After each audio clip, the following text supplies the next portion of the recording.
tunataka tulinde taifa letu la Kenya. You know, saa zingine tunazembea, saa ile mambo imeharibika, tunatafuta mtu wa kulaumu. Tumesema ya kwamba maneno ya religious extremism, ile ambayo inatuletea hasara kama ile tulipata kule Shakahola, lazima tuzuie. Tumesema vile vile mambo ya vijana wetu wanaangaishwa, they are being terrorized kule kwa social media, na mambo machafu, mambo ya usherati, mambo ya pornography. Hiyo pia lazima tuzuie kama serikali.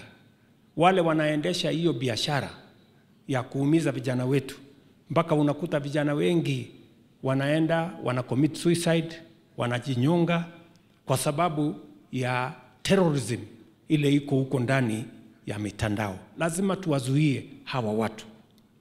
Vile vile wale wanatumia mitandao kuendesha ugaidi, we must also stand up to them and protect the nation. We must protect Kenya. You know, na tuseme ukweli. Unajua kuna watu wanatafuta kuchafua Kenya kwa mbinu zote. Rais alisign. Hii sheria ilikuweko. Amendment ilianza 2024. Amendment ilifanywa na bunge. Mimi niliamuka on Wednesday.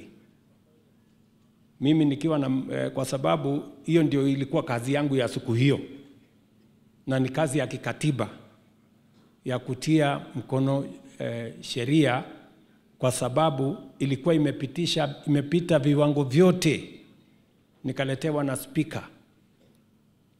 Bahati mbaya tukapoteza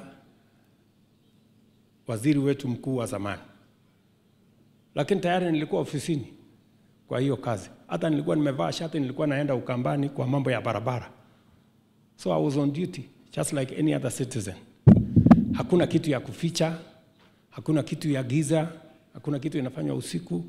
We are doing the right thing for Kenya. We want to protect this nation from situations that undermine the well-being of the young people of our nation, the well-being of the people of Kenya, the security of the country, na yale